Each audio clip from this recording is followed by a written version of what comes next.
E aí, galera, vamos continuar com o nosso estudo e hoje o assunto é afinação.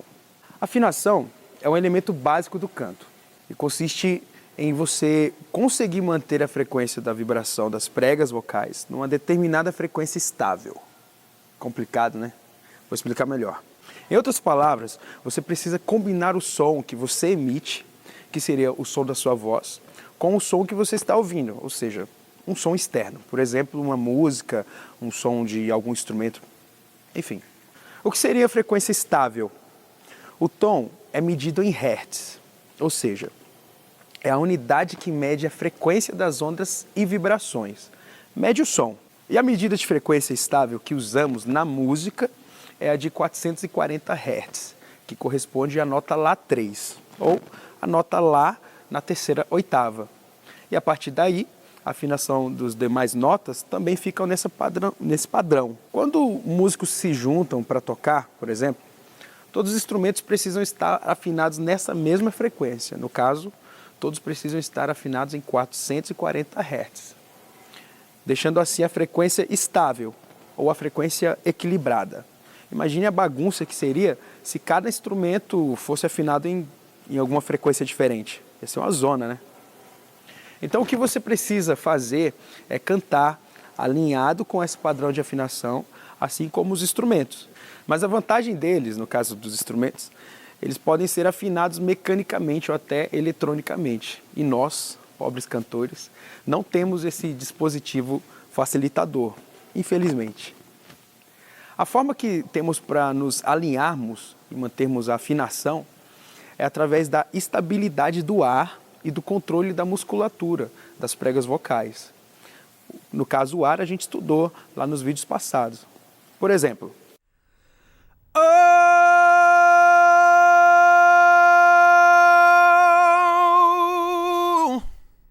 se eu deixar cair esse fluxo de ar, a nota vai cair e desafinar.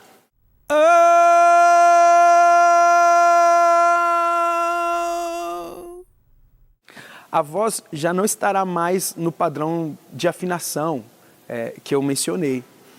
Isso porque o que mantém a tensão e a estabilidade dessa vibração é a quantização do ar. Se houver uma queda de quantização ou na mandada de ar, da mesma emissão ou na mesma nota, a frequência cai e perde afinação. Simples assim.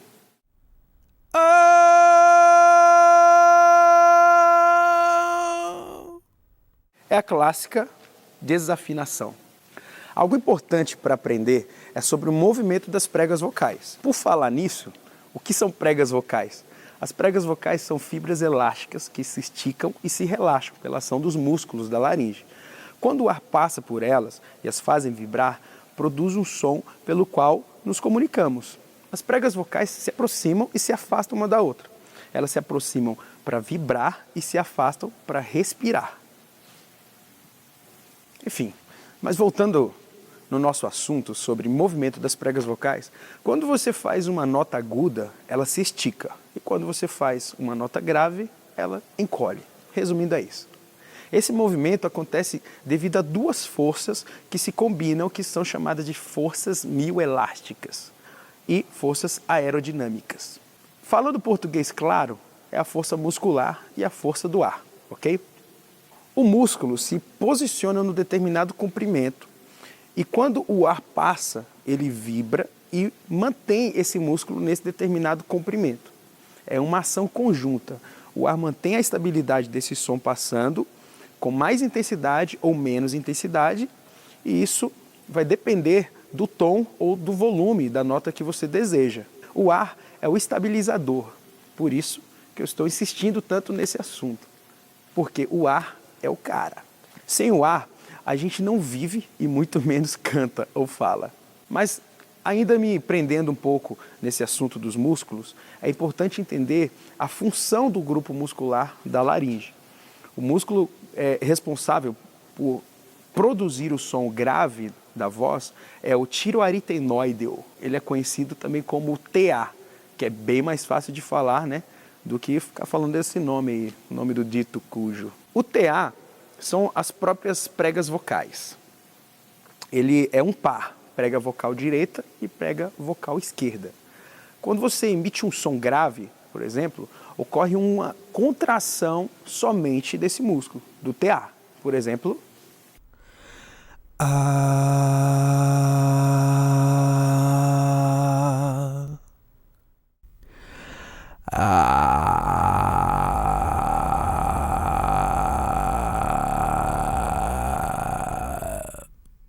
só o TA está em funcionamento, sacou?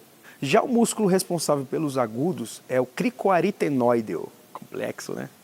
E podemos também chamá-lo, para resumir, de CA, melhor, né? Quando você está fazendo as notas agudas, o CA está em maior funcionamento. Por exemplo,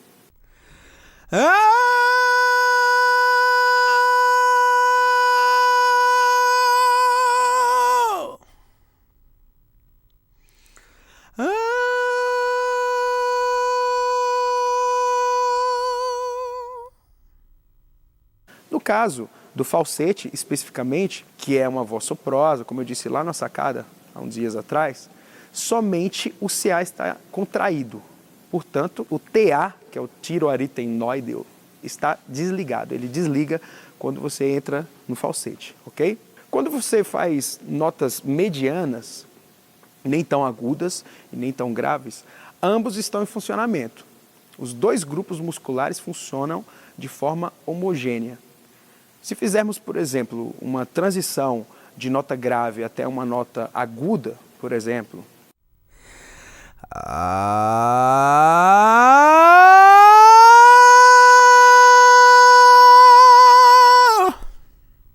o TA começa funcionando sozinho e conforme vai aumentando o tom, o CA começa a funcionar juntamente com ele.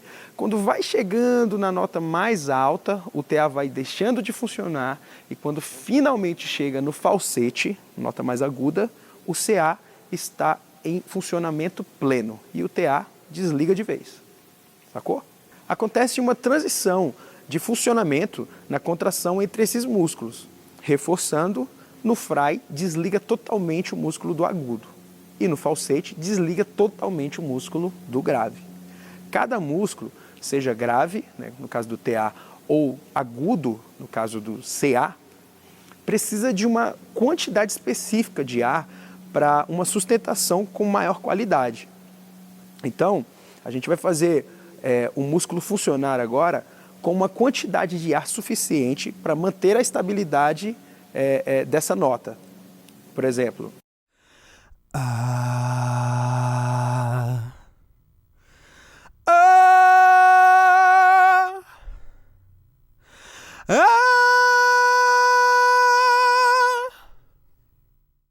se fizer uma emissão com muito ar no começo e que vai diluindo no final, vai desafinar.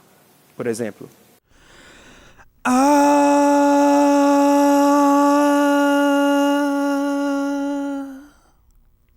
e se eu fizer uma emissão com pouco ar no começo, eu não vou conseguir distribuir o ar para o restante da nota. Então, vai desafinar também.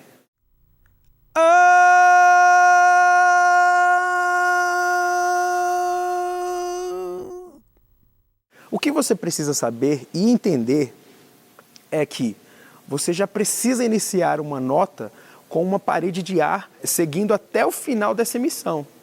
Mantenha a coluna de ar do começo ao fim da emissão. É isso que você precisa entender. É claro que quando você estiver cantando, essa coluna de ar vai variar de uma nota para outra. É o que acontece na passagem de uma nota para outra. Isso é normal. Vai depender da intenção que você quer dar. Mas o importante é manter a coluna de ar. Sempre, sempre, ok?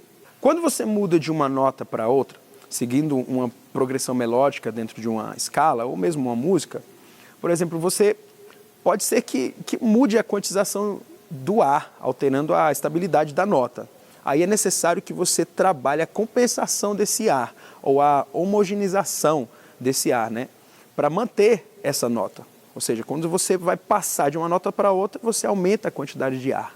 Então, vamos trabalhar alguns exercícios nesse sentido.